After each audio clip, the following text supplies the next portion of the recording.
Olá, seja bem-vindo a mais um episódio do Empreendedores.pt, onde eu procuro dar a conhecer temas interessantes no mundo das empresas, no mundo dos empreendedores e, de uma forma mais geral ainda, aquilo que eu procuro fazer é dar a conhecer pessoas interessantes e pessoas com coisas úteis para nos ensinarem. Um dos temas que está na ordem do dia, como saberá, é o tema dos criptoativos, o tema da Bitcoin, se quisermos. E portanto eu decidi criar uma espécie de uma secção Bitcoin, à falta de outro nome, aqui no Empreendedores.pt, e para nos ajudar a perceber um bocadinho melhor sobre este mundo, temos hoje connosco o Mário Ribeiro Alves. Mário, muito obrigado pela tua disponibilidade para vir aqui e partilhar algumas daquilo que tu sabes, de muito que sabes sobre este mundo. Obrigado. E a primeira coisa que eu queria recordar era que nós conhecemos aqui há alguns meses, já não faço ideia há quanto, precisamente num meetup sobre criptomoedas, já não sei bem como é que era o tema, mas no fundo era sobre estes assuntos.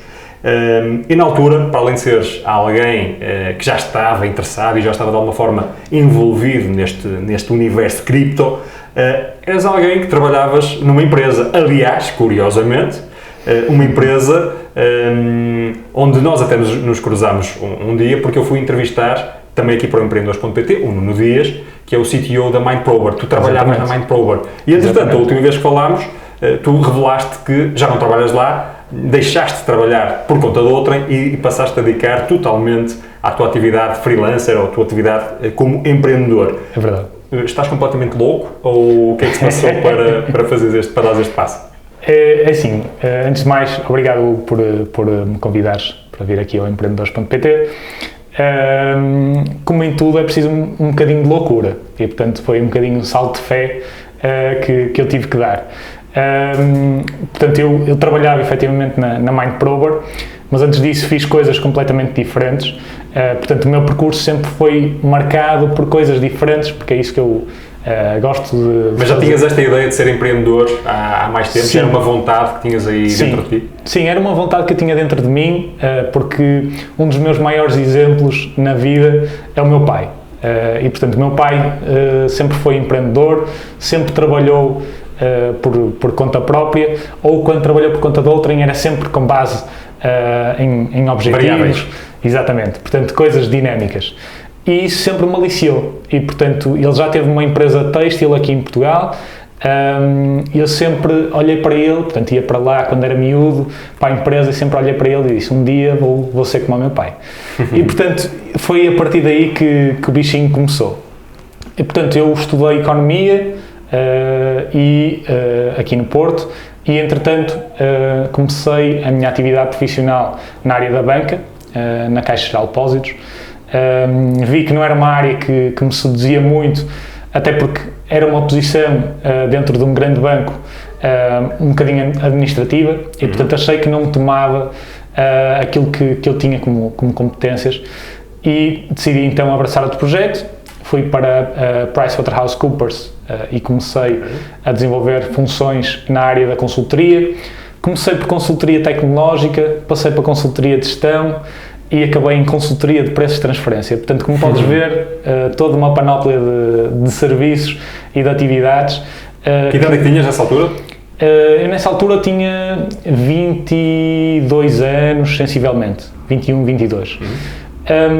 E portanto, a partir daí comecei a perceber-me de vários modelos de negócio. Portanto, em consultoria trabalhava com todos os setores de atividade e com várias empresas pequenas e grandes aqui em Portugal. Cheguei inclusivamente a fazer projetos para fora do país e portanto isso deu-me um horizonte sobre o mundo empresarial português. A certa altura fui convidado para ir trabalhar para um banco de investimento, para o BIG, e pensei, outra vez banca, por favor, não, mas era uma banca diferente, ok? Portanto era um banco pequeno, que se ajustava mais àquilo que era ser empreendedor, porque tinha maior liberdade para fazer aquilo que E qual era o teu papel lá? O meu papel lá era ser um financial advisor, o que se traduz em aconselhar pessoas a selecionar os melhores investimentos e poupanças. E tinhas que ir atrás dos clientes ou tinhas uma carteira de clientes de alguém e tu tinhas só que a monetizar de alguma forma? Portanto, era um misto dos dois. Eu quando comecei já tinha uma lista de clientes que já faziam parte do banco, mas um dos meus objetivos era também angariar clientes para o banco. E, portanto, Comecei por desenvolver as minhas skills de vendedor, não é? Portanto, de ir atrás e de bater à porta, e ao mesmo tempo desenvolver as skills de investimento, que era algo que eu já tinha como paixão, mas não tinha feito como atividade profissional. E percebeste que era mais aquilo que querias fazer? Sim, portanto, a área de investimento sempre foi uma área que me foi muito próxima. Portanto, eu comecei na faculdade já a investir em ações, ainda sem perceber muito bem o que aquilo era. Mas tu por tua conta, não é? Tudo por minha conta e, portanto, por aprendizagem autónoma. E, portanto, no banco tive a oportunidade de fazer isso profissionalmente. E eu gostei bastante, e aliás a Mindprober surgiu enquanto eu ainda estava a desenvolver a minha atividade no BIG, e eles disseram-me, tenho um amigo na Mindprober, um dos fundadores, o Pedro Chaves, que me disse, olha, e se nos ajudasse a nós, Mindprober, a encontrar investimento?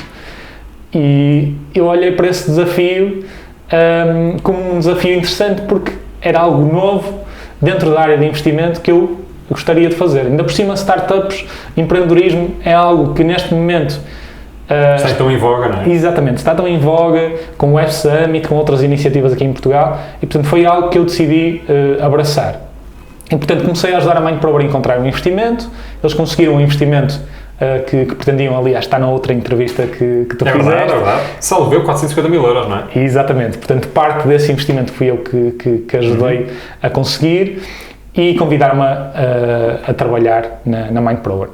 E, portanto, eu quando comecei a trabalhar na Mindprober... Largaste o banco, foste para lá, é isso? Larguei o banco, fui para lá, mas não deixei esta parte de aconselhar empresas a conseguir investimento. E, portanto, tenho algum portfólio de startups, as quais vou aconselhando sobre como conseguir atingir o investimento que procuram, através de contactos que já tenho também estabelecidos, frutos também do trabalho com a Mindprober. Mas, Mário, diz-me uma coisa, tu quando decides largar o teu emprego mais tradicional por conta de outrem, etc., e te aventurares pela tua dimensão mais empreendedora, diria assim, tu sobretudo, pergunto-te,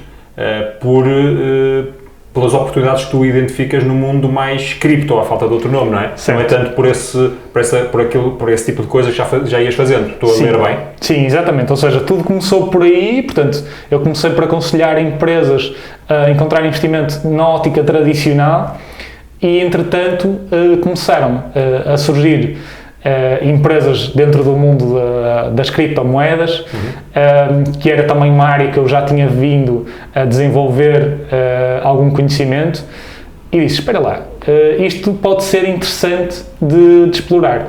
E, portanto, eu comecei a desenvolver atividades dentro dessas empresas, e, portanto, deixei de ser simplesmente um angariador de capital, mas um conselheiro também dentro das empresas. Mas explica-me uma coisa, insistes neste ponto, para te aventurares a largares o teu emprego, tu que idade tens? Eu neste momento tenho 27, vou fazer 28 na próxima semana.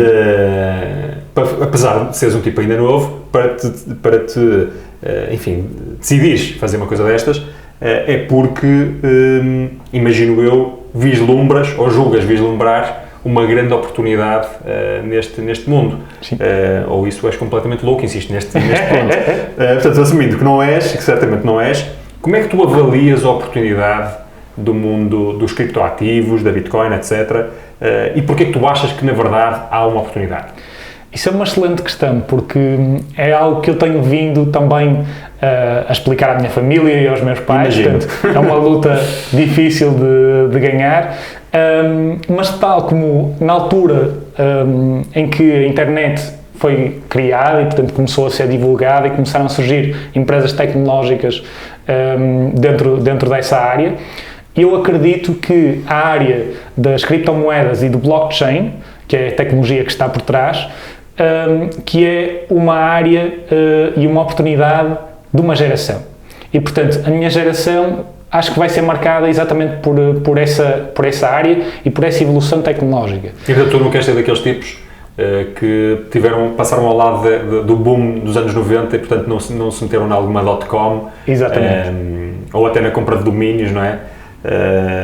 E portanto não queres ser aquele tipo que vai olhar para trás daqui a 10 anos e dizer epá, eu falhei aquela mega oportunidade, é isso? É isso mesmo, é isso mesmo. Ou seja, eu reconheço que a tecnologia tem vantagens brutais para a nossa sociedade atual, e, portanto não é só apenas mais uma evolução tecnológica como foi a internet, mas sim uma oportunidade em que vai estar presente em todos os setores de atividade. Portanto, neste momento está a começar pela finança e, portanto, por isso é que se ouve falar tanto em criptomoedas e em Bitcoin, porque neste momento acaba por ser um mecanismo de transação.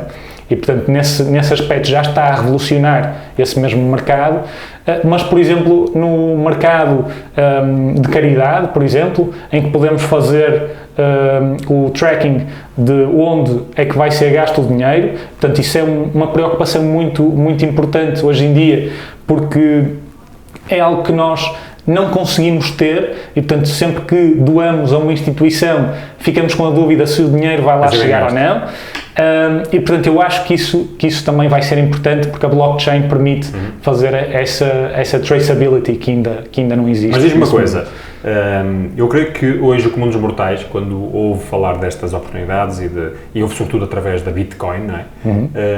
Que pensa que este mundo de oportunidades se resume ao trading, à compra e venda de moedas, ainda por cima com esta volatilidade toda, ora sobe, ora desce, etc. Portanto, há a possibilidade de fazer algum dinheiro.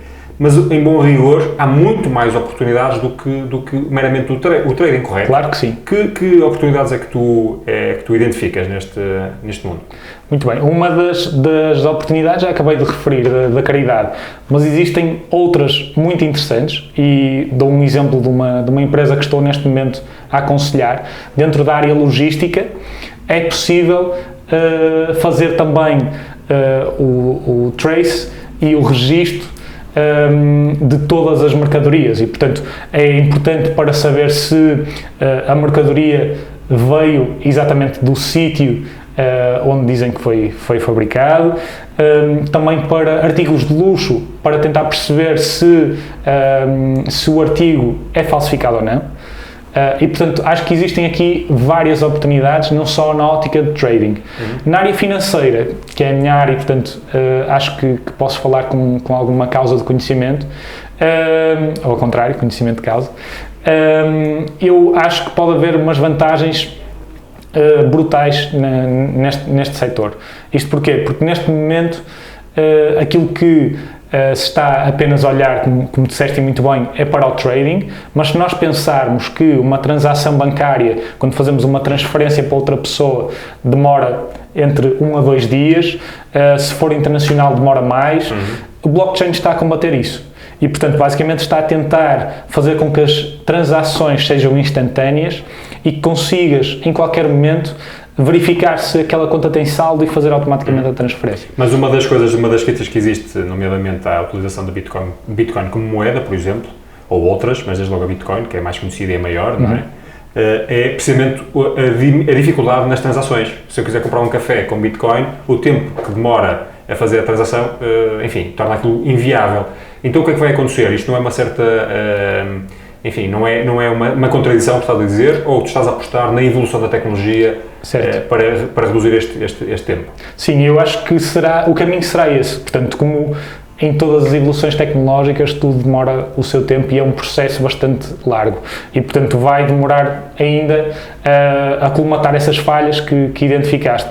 Ao mesmo tempo, no mundo real, também é difícil encontrar essas oportunidades de, por exemplo, poder pagar com Bitcoin ou outras moedas virtuais, porque neste momento o mercado ainda não está treinado ou formatado para isso. Portanto, existem poucos comerciantes que aceitam Bitcoin como moeda de transação.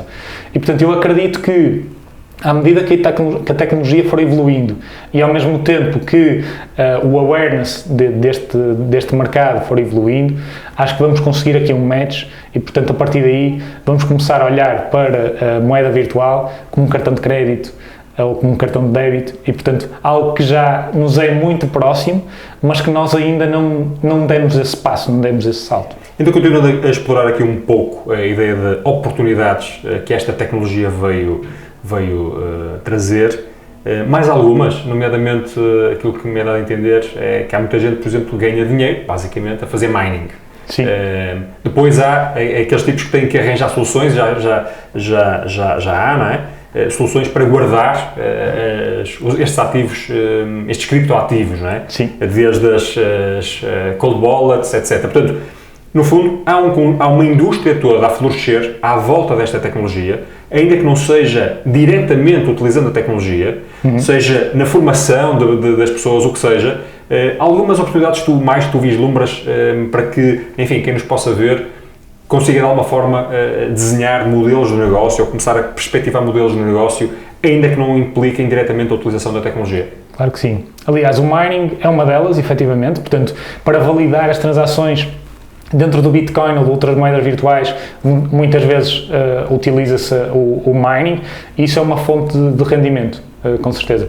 Outra área interessante é a área da formação, como referiste, ou da consultoria. Portanto, isso é algo que eu já tenho vindo também a fazer e, portanto, o meu objetivo é criar um centro de blockchain aqui no Porto e é isso que estou a tentar fazer neste momento. Portanto, o objetivo será com isso dar formação, workshops, eventos, no fundo, fazer com que as pessoas percebam aquilo que é a blockchain e as criptomoedas existentes, porque neste momento os mídia não são... Há informação e há alguma desinformação também. Exatamente. Diz, força.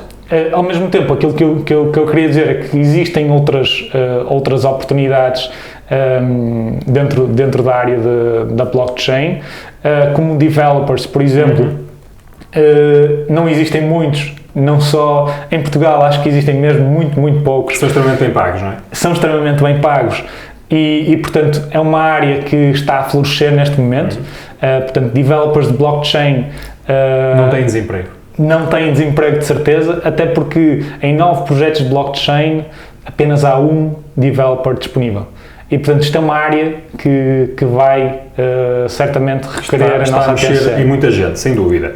Agora, há bocado tocaste no assunto .com, né? Da oportunidade que houve no final dos anos 90, talvez, e eu queria, de alguma forma, trazer também mais um paralelismo, a ver se isto faz algum sentido com essa época, que é, mais cedo ou mais tarde, portanto, há muita gente que diz o seguinte, deixa-me ver se eu consigo pôr isto assim, há muita gente que diz o seguinte, ok, hoje a oportunidade cripto compara com aquela que foi a oportunidade .com nos anos 90.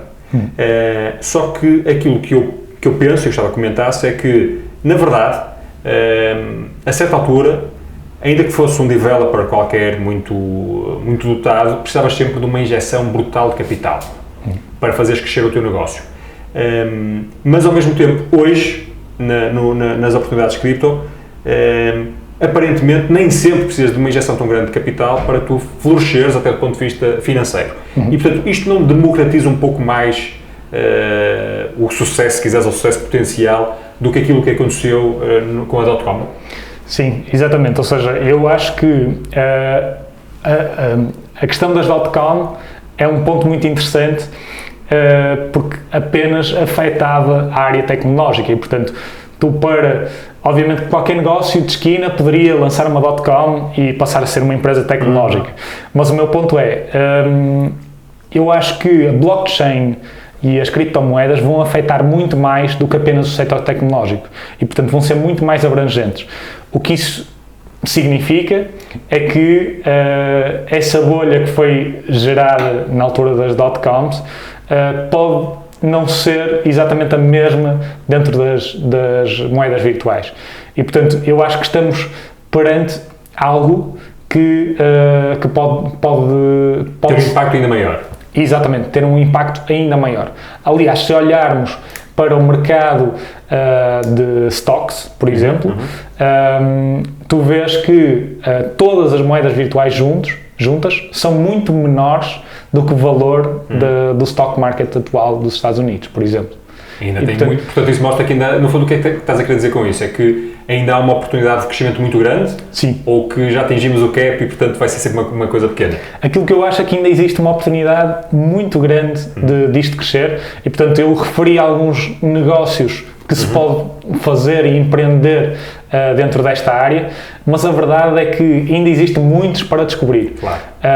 E, portanto, acho que vai ser um processo gradual e que vai ter uma dimensão ainda maior do que as dot-coms. Mário, ainda pegando nas dot-coms e também, de alguma forma, cruzando com a tua experiência pessoal, até aquela que dizias há pouco, em relação à própria tua colaboração com algumas empresas e, em concreto, a Mindprober, não é?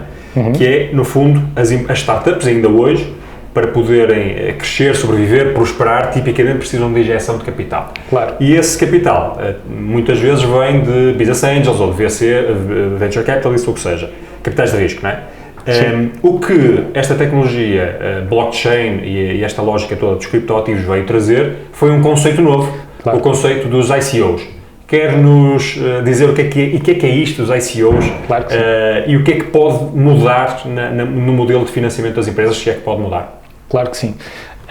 Isto é um tema muito interessante, especialmente em Portugal, porque aquilo que me tenho deparado ao aconselhar algumas startups tradicionais é que conseguir o dinheiro das venture capitals ou dos business angels não é fácil. E não é assim tanto.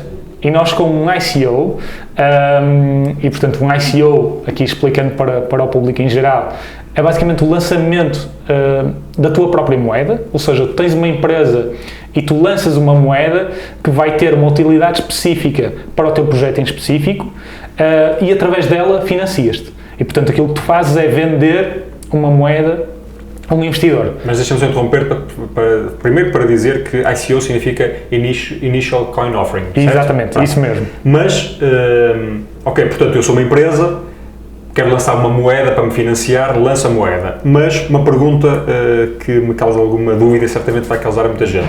Mas é uma moeda com que pretensão? Ser mesmo a moeda para funcionar como uma transação normal de moeda, como ambiciona a própria Bitcoin ser, ou pode ser um ativo qualquer que tem uma utilidade completamente diferente dessa de ser uma moeda de utilização geral? Aquilo que está a acontecer atualmente é que dentro do blockchain e das criptomoedas estão-se a dividir as moedas não por país, como tipicamente acontece no mundo atual, mas sim por setor de atividade ou por utilidade. E portanto aquilo que acontece é que quando uma empresa dentro desta área faz um ICO, um Initial Coin Offering, lança uma moeda com uma utilidade específica dentro daquele setor. Por exemplo, existe um projeto que foi lançado há bem pouco tempo, que é o INS, e esse ICO basicamente propunha ter uma moeda única para comprar mercadorias, aquilo que se chama de groceries, ou seja, em vez de eu ir a um supermercado, fazer as minhas compras do dia a dia, poderia comprar diretamente a um produtor e, portanto, cortando aqui com o intermediário, que seria o supermercado, e que aquela plataforma, o INS, serviria como auxiliar a acontecer essa transação. E as transações, por sua vez, seriam feitas nessa mesma moeda. E, portanto, sendo o dinheiro uma convenção, algo que o ser humano criou convencionou que aquilo tem valor, aquilo, se eu estou a ler bem o que estás a dizer, desde que a oferta e a procura convencionem que aquela nova moeda serve para transacionar aquele bem, então é dinheiro, de alguma forma, que está ali para servir aquele propósito. Essa é a ideia de base? Sim, essa é a ideia de base. E, portanto, tu quando investes num ICO, tu não estás a investir na empresa. Ao contrário daquilo que acontece... Portanto, tu a contrapartida não é ficares com uma participação na empresa, tipo em equity, em capital? Não. Portanto, tu não ficas com o capital da empresa. Isso tem vantagens e desvantagens, obviamente, enquanto investidor. A vantagem para mim é que tu ficas com um pedaço da tecnologia. E, portanto, tipicamente, quando um ICO é feito, tal como a Bitcoin, existe uma oferta limitada de moeda e, portanto, tu sabes que a partir do momento em que tu detens 21 milhões de moedas de Bitcoin, por exemplo. Que é o máximo que pode ser minado. Exatamente, e portanto tu tens a tecnologia.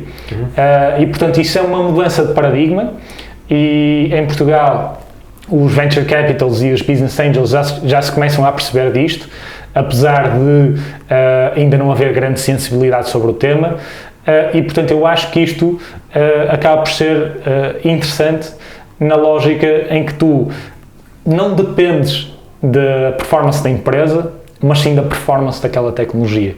E portanto pode chegar outra empresa e assumir as rédeas daquela tecnologia e aplicá-la noutro modelo qualquer. E aplicá-la noutro modelo. Mas então deixa-me explorar ainda um pouco mais como é que funciona isto do ICO para o comum dos mortais. Há uma empresa que desenvolve uma tecnologia qualquer e lança o ICO e, portanto, lança o chamado token, correto? Exatamente. É aquilo que o investidor pode comprar. Exatamente. Pronto. Esse token é essa tal moeda que há de ter uma utilização específica qualquer. No caso, estavas a dizer que serve para comprar a tal mercadoria, correto? E, portanto, eu, enquanto investidor, devo comprar aquele token em que circunstâncias? Porque se eu quiser depois ser o utilizador daquela tecnologia para comprar aquela mercadoria, ou posso fazê-lo ou devo fazê-lo numa lógica puramente especulativa, porque acho que aquele ativo vai valorizar-se enquanto ativo e, portanto, eu posso, ainda que eu nunca utilize aquela tecnologia, mas posso depois comercializar aquele token a alguém que está disposto a pagar mais por aquilo que eu ofereci. Como é que serve para quê? Portanto, existe aqui duas vertentes na ótica do investimento. Existe o investidor que realmente acredita naquela tecnologia que efetivamente vai utilizar o token para aquele propósito em específico, e existe o investidor especulativo que simplesmente investe na ótica da valorização do token. Portanto, neste momento... Só vai conseguir realizar dinheiro se houver alguém que algum dia compra aquele token, não é? Exatamente, a um preço superior àquele que ele pagou. E, portanto, neste momento, esse tipo de oportunidades especulativas começam a apertar e, portanto, não existe grande margem neste momento para que... Já houve valorizações brutais, não é? Sim, já houve valorizações brutais. Na minha opinião, vai continuar a haver algumas valorizações interessantes dentro de determinados projetos e, portanto, é preciso ser bastante seletivo, mas, ao mesmo tempo, cada vez mais são menos as oportunidades que existem. Deixa-me fazer aqui o papel de advogado do diabo. Este sucesso de muitos ICOs não pode ser o fim da própria lógica de ICOs, na medida em que, porventura, se conseguiu levantar muito dinheiro com a promessa de um determinado token que ia ter uma determinada valorização, uma determinada utilidade, e na verdade depois aquilo não era nada, era um saco cheio de nada. As pessoas, enfim, houve alguém que ficou com muito dinheiro, a maioria perdeu aquele dinheiro que lá meteu. Isso pode descredibilizar, ou pode ter ajudado a descredibilizar de alguma forma esta forma de financiamento? Achas que isso é um risco? Sim, isso é um risco, ou seja, na ótica da empresa, obviamente que é interessante, porque é a forma mais fácil atualmente de conseguir o investimento. Mas na ótica do investidor, é óbvio que isso é um problema, até porque já existem empresas que não só não cumprem com aquilo que prometeram, como simplesmente eram empresas fictícias e que queriam era fraude total. Fraude total. E, portanto, isso levanta um problema, que é o problema da regulação. Eu acho que, havendo regulação dentro deste tema, obviamente que as oportunidades de ganho vão-se começar a fechar, mas ao mesmo tempo vão ser oportunidades mais legítimas. Exatamente. E, portanto, dá mais segurança ao investidor. O investidor sabe que, investindo naquela empresa, que a empresa não tem a possibilidade de fugir com o dinheiro, como acontece atualmente, sem ter nenhuma implicação legal, porque neste momento, não estando legislado, não existe grande coisa que o legislador possa fazer quanto a isso. Mas, por falar em legislação, vamos lá ver, todo este mundo ainda é, de facto, um mundo que não está totalmente regulado. Claro. E aquilo que estamos aqui já a aflorar, nomeadamente esta história dos ICOs, e para além do mais, a própria filosofia por trás das criptomoedas, com a Bitcoin à cabeça, é uma filosofia de disrupção total do paradigma existente, por um lado com a descentralização da emissão de moeda, não é? E por outro lado também com a criação de modelos alternativos ao financiamento que não envolve instituições financeiras. Isto, para todos os efeitos, pode de alguma forma prever o fim, ou de alguma forma, em última análise, podia significar o fim da indústria financeira tal como a conhecemos e, por arrasto, o próprio modelo de negócio dos Estados, não é? Que está extremamente ligado à própria indústria financeira. Isto não vai acontecer, ou estas forças poderosas que aqui estão, naturalmente, a aproveitar este modelo que existe hoje, não vão deixar este negócio de mão beijada sem sem muita luta. Claro. E, portanto, luta desde logo do ponto de vista regulatório. Aliás, nós estamos a gravar isto a meio de março e estamos a assistir nos últimos tempos, a uma descida significativa da valorização de tudo que é ativos, criptoativos, não é? Muito, parece-me, com este pressões regulatórias que se estão a agudizar. Tu achas que é que tu achas que vai acontecer, do ponto de vista regulatório? Isso, no limite, isto pode ter uma força tal que pode matar este sonho Bitcoin? Eu acho que matar será difícil, até porque já é algo que já tem vindo a construir um percurso interessante. A tecnologia, como disse, é algo que deve ser aproveitada. E sobre esse tema, acho que existe aqui uma dualidade de objetivos e de critérios. Portanto, temos casos como, por exemplo, a China, que proíbe totalmente o investimento em moedas virtuais. Não significa que a própria China, enquanto país, não esteja muito atento a aproveitar essa oportunidade, não é? Claro, exatamente. E, portanto, aquilo que eu quero dizer é que podem ser alguns lobbies implementados para conseguir também aproveitar algumas oportunidades de mercado. Aliás, isso vê-se no mundo financeiro tradicional e, portanto, por que não também no mundo das criptomoedas. Aliás, há produtos financeiros indexados à própria Bitcoin, pelo menos, não é? Sim, a Bitcoin e ao Ethereum também. Pronto, e, portanto, é normal que haja muita gente já a ganhar com as subidas e descidas. Claro, exatamente. E, portanto, eu acho que o mundo financeiro não está propriamente a combater isto, está a tentar aproveitar-se, exatamente, e, portanto, antecipar-se de modo a apanhar o comboio. Aliás, existe um consórcio que se chama R3, que é um consórcio feito por os maiores bancos a nível mundial, que estão a desenvolver precisamente tecnologias blockchain para implementar nos seus próprios sistemas bancários.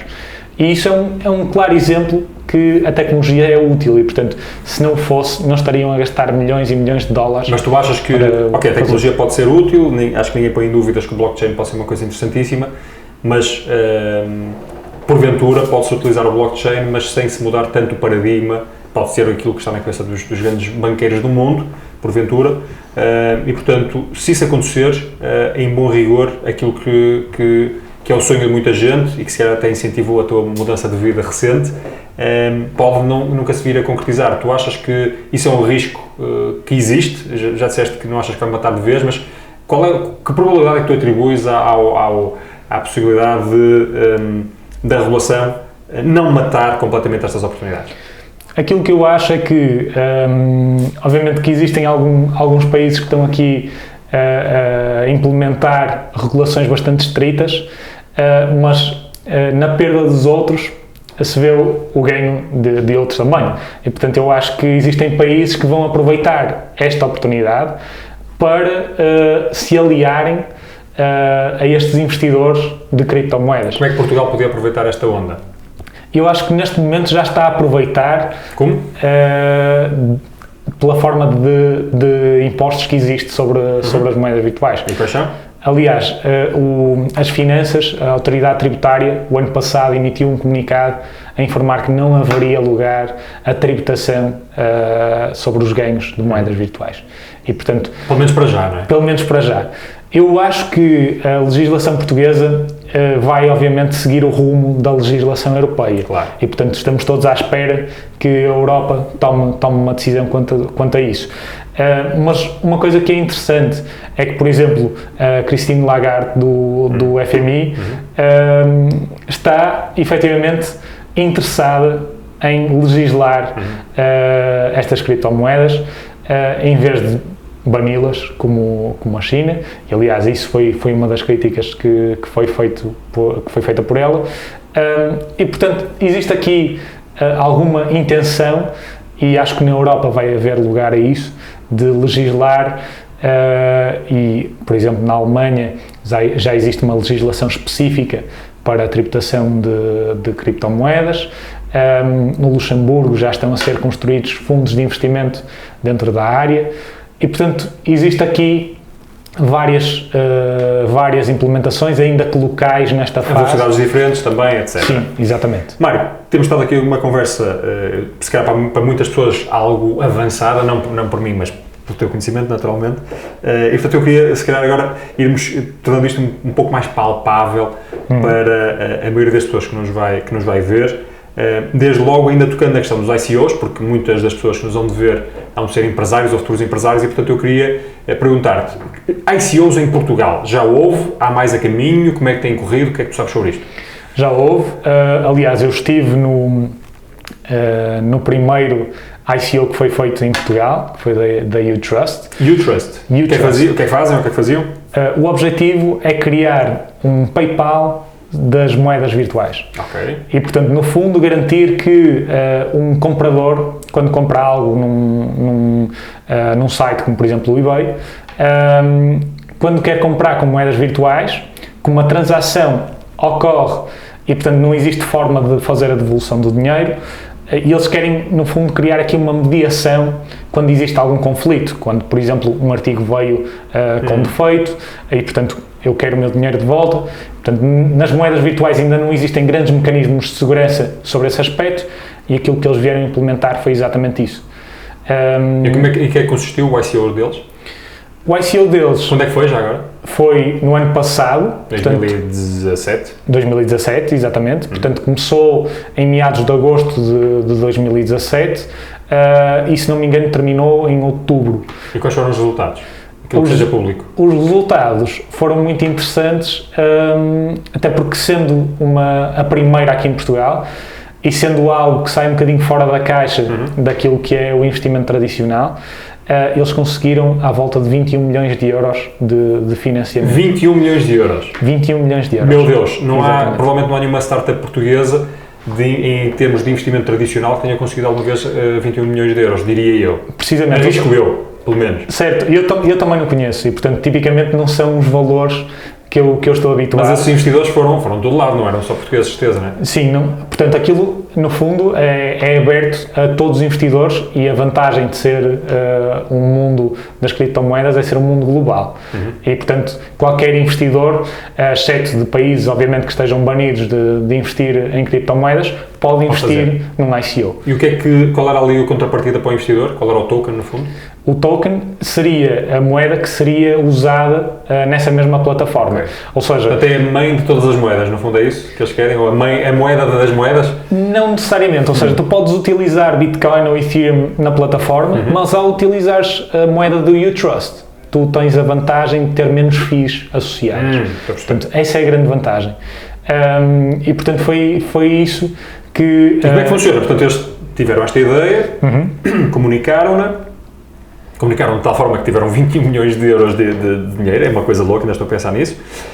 Deste-me já aqui uma série de ideias, e é muita gente, de certeza. Lançaram o token, receberam o dinheiro, e agora? Agora, eles... Como é que se processa normalmente isto? Eles, basicamente, antes disso, existe um passo que é importante referir, que é... as empresas dentro desta área, portanto, que lançam ICOs, aquilo que fazem é desenvolver um white paper. White paper, papel exatamente, branco. papel branco. Portanto, um white paper é nada mais, nada menos do que um documento relativamente extenso em que se comprometem a entregar um produto ou um serviço, enfim, aquilo que é a gênese da sua empresa e o seu objetivo. E, portanto, nesse white paper, basicamente estão as intenções daquilo que eles pretendem entregar. Tu, como investidor, lês, concordas e, portanto, investes se for a tua intenção. E, no fundo, é um roadmap, de alguma forma? Sim, pode ser assim, um roadmap, a equipa que vai estar envolvida no projeto, a proposta de valor, a quantidade de tokens que vão emitir, quanto é que vai valer cada token, qual é a expectativa de valorização de token. Portanto, tudo isto costuma estar nesse mesmo documento e que é importante para um investidor que tem interesse em investir. E, portanto, a partir daí vão seguindo o roadmap e, portanto, se cumprirem com o roadmap, obviamente que existe aqui uma valorização do token. Não cumprindo, são penalizados e, portanto, existe aqui um pânico de mercado e, portanto, tentam vender o token porque acreditam que a empresa não cumpriu e, portanto, não cumprindo, acham que não vai conseguir entregar o produto final. Mas para todos os efeitos, não deixa de ser um investimento, enfim, de risco, é uma startup, tipicamente, portanto, aquilo pode correr bem ou pode correr mal, correto? Claro. Portanto, É alguém que está a apostar na capacidade daquele grupo de pessoas, daqueles empreendedores, conseguirem executar aquilo que se propõem fazer. É isto no fundo, não é? Exatamente. Há mais alguns ICOs portugueses que estejam por aí a caminho? Sim, tu conheces? Sim, aliás, foi lançado também o ano passado da Aptoide, portanto que lançou a AppCoins. Ok, isso o quê? A Aptoide é um mercado alternativo de apps, portanto alternativo ao sistema do iOS ou do Android. Okay.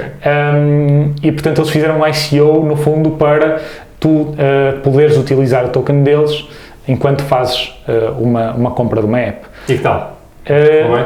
Sim, correu muito bem e, portanto, fizeram também assim uma quantia interessante, 23 milhões de euros. Meu Deus, ainda foi superior ao...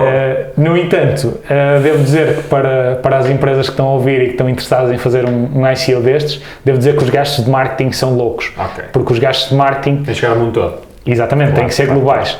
Portanto, posso dizer que a Aptoide gastou 3 milhões de euros para fazer o ICO. Portanto, já tens de ter dinheiro para buscar 23. Exatamente. Depois existem outros mecanismos, portanto, fazer uma private sale, que é basicamente fazer a venda privada dos tokens antes de abrir ao público em geral. E, portanto, isso permite levantar aqui alguma quantia que faz aqui jus aos gastos que vais ter em marketing e outros. Portanto, existe aqui vários mecanismos que podes fazer. Mas no fundo, para todos os efeitos, é de facto uma alternativa a ter em conta de financiamento de empresas, se bem que eu pergunto, imagino que nem todos os projetos empresariais façam sentido numa lógica de ICO, ou seja, se não tiveres a capacidade de transformar alguma coisa num token com uma utilidade real, isso há de acontecer com milhares de negócios, então, e isto para tentares ter financiamento através da ICO não faz sentido, correto? Claro. E aliás, se não conseguires justificar bem qual é o propósito do teu token, muitas vezes aquilo que acontece é que não tens o investimento que pretendes. E portanto, isto sendo democratizado também acaba por fazer com que todas as pessoas tenham um conhecimento sobre aquilo que o token se propõe ou que a empresa se propõe a fazer. Portanto, este documento é público e todas as pessoas têm acesso a esse mesmo documento. Muito bem, por falar em democratização, já vimos que os ICOs são uma maneira das pessoas, do comum dos mortais, eu, tu, enfim, o André que nos está aqui a filmar, etc., podermos aproveitar estas oportunidades, mas que outras formas é que há do comum dos mortais aproveitar este tipo de oportunidades? Nomeadamente em termos de trading, que é aquilo mais óbvio. Queres, assim, em 30 segundos, explicar como é que isso pode acontecer? Claro que se pode fazer? Claro que sim. Eu acho que o essencial, como em todos os investimentos, é haver aqui uma diversificação. E, portanto, acho que pegares no teu dinheiro e investires apenas em Bitcoin, na minha ótica, é um erro. Pode correr muito bem, como pode correr muito mal. E quando digo pegar no teu dinheiro, também é outra coisa que tens de ter alguma precaução. Isto porque não deves gastar dinheiro ou não deves investir dinheiro em criptomoedas que vais precisar. Portanto, tem que ser dinheiro que não te faça falta, que sejam poupanças que tu estejas disposto a perder. Porque estamos a falar... Porquê? Porque estamos a falar de ativos com muito risco, é isso? Exatamente, estamos a falar de ativos com muito risco e, portanto, na ótica que tínhamos falado anteriormente, portanto, toda a gente sabe que 9 em 10 startups falham, a mesma coisa acontece com os ICOs e, portanto, eles angariam mais dinheiro, obviamente que esse dinheiro dá um maior conforto e, se calhar, faz a empresa perdurar durante mais anos, mas isso não quer dizer que não falhe também. E, portanto, nós temos que ter algum cuidado quando fazemos esse tipo de investimentos. E, portanto, o meu conselho, como em todos os investimentos de risco, é seguir a regra de não investir mais do que 10% do teu capital nesse tipo de ativos. No caso das criptomoedas, eu até sugeria uma coisa, que era não investir mais do que 1%. Isto porque o mercado é efetivamente muito volátil e, portanto, é algo que mesmo nos ativos financeiros tradicionais de alto risco, tu não tens, que é esta alta volatilidade. Portanto, estás a dizer que se alguém tivesse em 1.000 euros de património financeiro, em condições normais devia investir até 10%, isto naturalmente que depende sempre do perfil de risco de cada um, como é óbvio, não é? Claro. Mas como regra, thumb rule, não é? Vê-se, percebe o que estás a dizer, investimentos de risco não ultrapassados os 10%, Exatamente. Mas não percebi. Então, e se for oportunidades de cripto não ultrapassaram 1%, é isso? Isso portanto, mesmo. 1.000 euros, 100 mil euros investidos em ativos, criptoativos, é isso? Exatamente. Okay. A não ser que estejas disposto a perder mais do que isso, a minha recomendação, e acho que seria a recomendação... Para a maior parte das pessoas, pelo menos. Sim, é? sim, para a maior parte das pessoas, especialmente se não está a par sobre este mercado e, portanto, como é que isto funciona.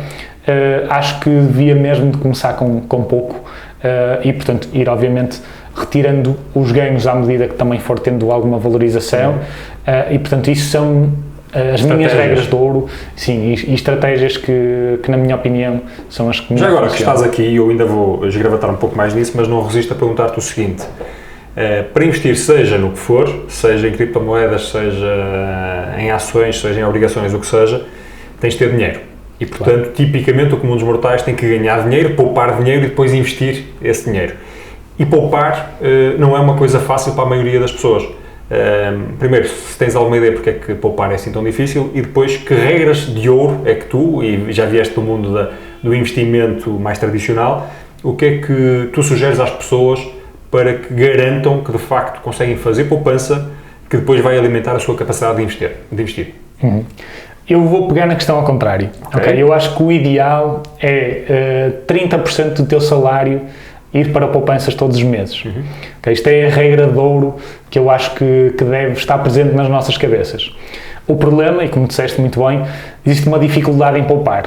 É mais difícil poupar quando ganhas menos, é mais fácil quando ganhas mais, não é? Claro, exatamente. E, portanto, esse é o grande problema. Neste momento, havendo salários baixos aqui em Portugal, e sendo que o poder de compra acaba por ser superior àquilo que é o teu salário atual, tu não consegues poupar aquilo que gostarias de poupar. O custo de vida é mais elevado. Exatamente, isso mesmo. E, portanto, essa será a maior limitação relativamente à poupança e ao investimento. Ao mesmo tempo, também tendo tantos serviços hoje em dia disponíveis, tantos gadgets, tanta coisa interessante, é muito mais fácil gastar dinheiro. Tu gastares dinheiro numa coisa, num brinquedo que tu gostes, do que propriamente investir. Eu sugeria contrariar completamente esse pensamento, porque a partir do momento em que se começa a poupar, começa-se a ganhar um vício. O vício de poupar é um vício extremamente saudável e que não mata, de certeza. E, portanto, tu, ao começares a poupar, tu vais começar a perceber-te que, ok, eu já consegui juntar X, e no mês seguinte vais-te sentir ainda melhor, porque já conseguiste juntar Y. E, portanto, tu pegares nesse dinheiro e investires, exatamente, acaba por ser uma medida inteligente e acaba por ser também uma estratégia para o teu futuro. Já agora, aproveito também para refletir aqui um bocadinho sobre o porquê de não se investir mais do que poupar. Hoje em dia as taxas de juro são miseráveis. Portanto, as taxas de juros praticadas pelo Banco Central Europeu e mesmo pela Fed nos Estados Unidos são efetivamente miseráveis face às expectativas que se tinha há uns anos atrás. E, portanto, a ótica de investimento neste momento se calhar é outra. E, portanto, por isso é que eu também estou aqui para falar sobre criptomoedas, porque efetivamente é uma área em expansão e uma oportunidade de investimento. Mas estes basics não se podem falhar, não é? Exatamente, é isso mesmo. Portanto, investimento imobiliário também acaba por ser uma área interessante. Como disse, diversificação acho que é a chave. Mas há uma coisa que me parece importante, é que se se começar a poupar cedo, mais anos se tem para o efeito extraordinário dos juros compostos, não é? Do compounding. Exatamente, claro. Que pode, a certa altura, ter um efeito exponencial, não é? Claro que sim. Falta literacia financeira para que as pessoas consigam antecipar mais o seu futuro e fazer decisões mais adequadas mais cedo nas suas vidas? Muito. Quando ainda vão a tempo? Muita. Aliás, eu quando trabalhava no BIG, tinha uma máxima que era, antes de tentar fazer com que um investidor investisse em determinado produto, explicar-lhe aquilo que o investimento que ele está a fazer é, em que é que consiste, qual é o objetivo e, portanto, eu acho que é importante as pessoas perceberem exatamente naquilo em que estão a investir. E, portanto, é preciso perceber o que é que as move e, portanto, que tipo de risco é que têm. Que necessidades financeiras têm. Necessidades, obviamente, porque quando se é mais jovem, obviamente que o risco vai ser maior do que quando se tem mais alguma idade. E, portanto, eu acho que todas estas questões devem ser feitas, exploradas, não só por um profissional da área, que era o meu caso, como a própria pessoa, o próprio investidor. Deve-se questionar, ok, eu tenho X para investir, em que é que eu vou investir?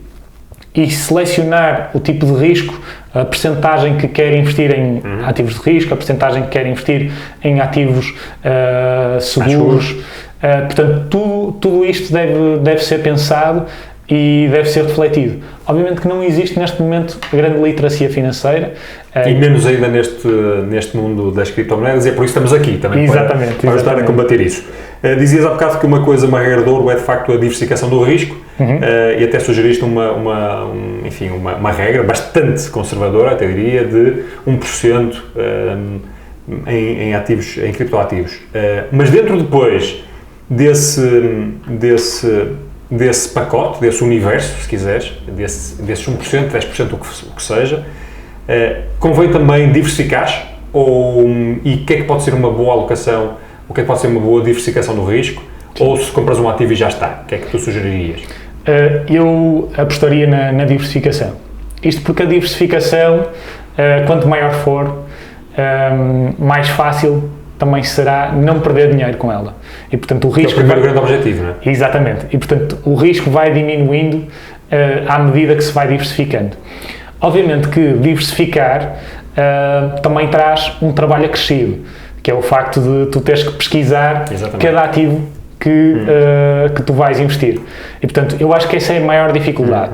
E por isso é que neste momento existem soluções como profissionais dedicados a isto, como fundos de investimento. Já há gente que, enfim, nos investimentos tradicionais não faltam consultores, investidores, instituições a que eu posso ir bater à porta para me gerir o dinheiro, ou pelo menos darem alguma consultoria.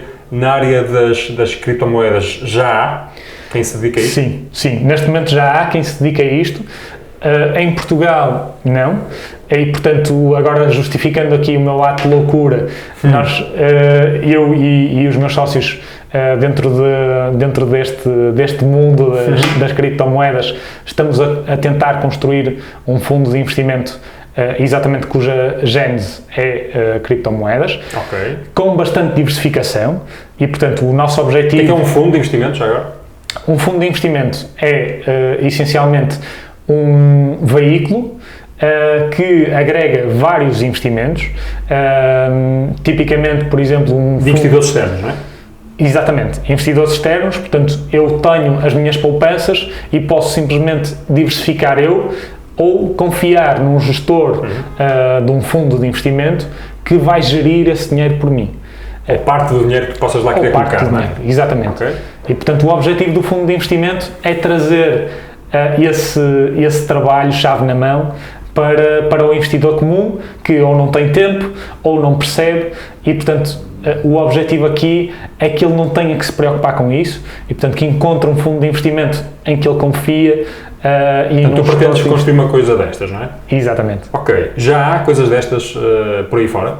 Sim, lá fora já existem alguns exemplos, como é o caso da Block Tower, que é um fundo de investimento europeu que já existe. E, portanto, nós estamos, no fundo, a tentar criar algo similar. Posso dizer também que não existem muitas opções dentro deste mundo, daí que a Block Swan Capital, que é a nossa empresa e será o nome do nosso fundo. Block Swan, exatamente. Já esteja em fase de testes e já esteja também a procurar a melhor legislação para conseguir enquadrar legalmente o fundo. E como é que quem gera estes ativos é pago? No fundo, eu sou investidor, quero lá meter o meu dinheiro, ok, e faço porque acho que é mais vale alguém fazer isso por mim, porque eu não tenho tempo ou não tenho conhecimento, e como é que quem gera aquele dinheiro, como é que é remunerado? E no fundo, como é que quem investe financia isso, não é? Muito bem. Num fundo de investimento tradicional, aquilo que acontece é que existe aquilo que se chama um FII de gestão e um FII de performance.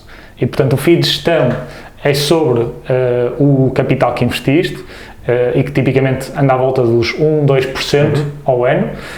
E para além disso tem um FII de performance para remunerar o gestor quando ele atinge determinada performance.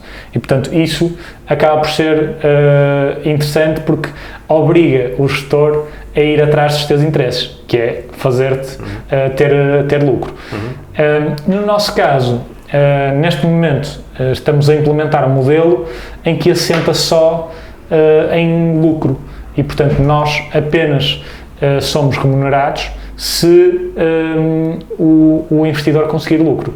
Porquê? Porque assim os interesses estão alinhados e portanto nós achamos que assim conseguimos fazer com que o investidor saia feliz, porque ele tendo lucro nós também temos, naturalmente, mas ele não tendo, nós também não temos. E portanto nós temos de trazer valor para a mesa. Eu acho que isso é o importante e é isso também que o investidor procura. Como é que as pessoas podem saber mais sobre ti ou sobre este fundo, quem queira, quando ele estiver aí, enfim, a rolar normalmente? Sim, eu acho que... Nós podemos pôr isso nas notas aqui do episódio, mas queres deixar já aí alguma... Como é que as pessoas podem saber mais sobre ti ou sobre este projeto? Sim, idealmente acho que é contactarem-me através do LinkedIn, portanto, Mário Ribeiro Alves é o meu nome no LinkedIn. Acho que através de lá conseguimos conversar e, portanto, se tiverem interesse também como investidor no fundo, aqui estou eu para explicar mais um bocadinho. E diz-me uma coisa, é possível, sem a ajuda de um profissional, alguém se educar, ou como é que pode fazê-lo e fazer isto sozinho? Que conselhos é que tu darias e ao mesmo tempo que alertas é que deixavas para quem se quiser meter nisto de forma autónoma e isolada? Ok, aquilo que eu acho é que é sempre possível nós aprendermos esse conhecimento, aliás foi assim que eu o fiz, claro. Mas obviamente que requer muito tempo e muito trabalho, portanto eu acho que é preciso que as pessoas estejam preparadas para dedicar o seu tempo a estes temas. Aconselho obviamente a ir a eventos, meetups, conferências sobre o tema e portanto aí também tem a oportunidade de conhecer pessoas dentro da área para partilhar diversas opiniões e portanto eu acho que isso é muito importante e ao mesmo tempo hoje em dia o conhecimento está público, portanto na internet conseguimos rapidamente chegar à informação e portanto existem canais portanto, sites de notícias específicos sobre este tema. Isso é uma boa fonte de informação, mas lá está, também como disse, os mídias muitas vezes trazem desinformação e portanto às vezes é possível... filtrar, não é? Exatamente. Diz uma coisa, e estamos a aproximar-nos aqui do fim da nossa conversa, quem investe neste tipo de ativos deve fazê-lo com uma perspectiva de curto prazo, e pergunto isto porque me parece que muitas vezes a ideia por trás é uma certa ideia quase a roçar a ganância, eu vou ficar milionário de um dia para o outro, ou pelo contrário, isso até pode acontecer porventura, mas a perspectiva é de longo prazo. Onde é que tu ficas no meio disto? Eu acho que a perspectiva deve ser sempre de longo prazo, ou seja, investir na ótica de ter ganhos a curto prazo, acho que vai ser muito difícil, porque os que ficaram milionários com esta tecnologia e com este tipo de ativos foram pessoas que acreditaram na tecnologia e no que está por base... Em 2008, 2009, 2010, não é? Exatamente. E, portanto, foram pessoas que investiram a longo prazo.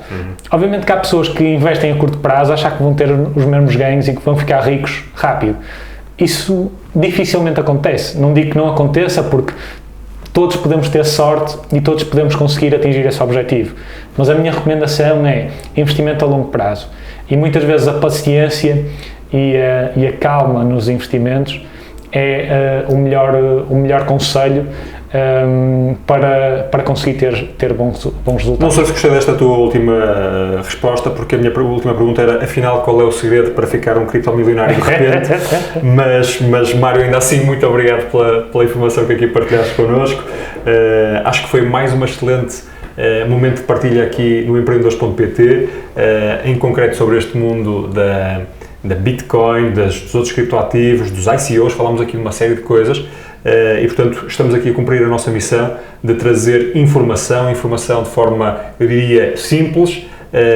Admito que nesta conversa pode ter sido aqui e ali um pouco mais avançada, portanto, já se calhar implica alguns conhecimentos de base mais avançados, mas temos outra conversa que eu aconselho a verem, em que fomos, se calhar, mais aos fundamentals da tecnologia e desta oportunidade, com o Bruno Livy. E, portanto, sugiro que vá haver essa conversa também.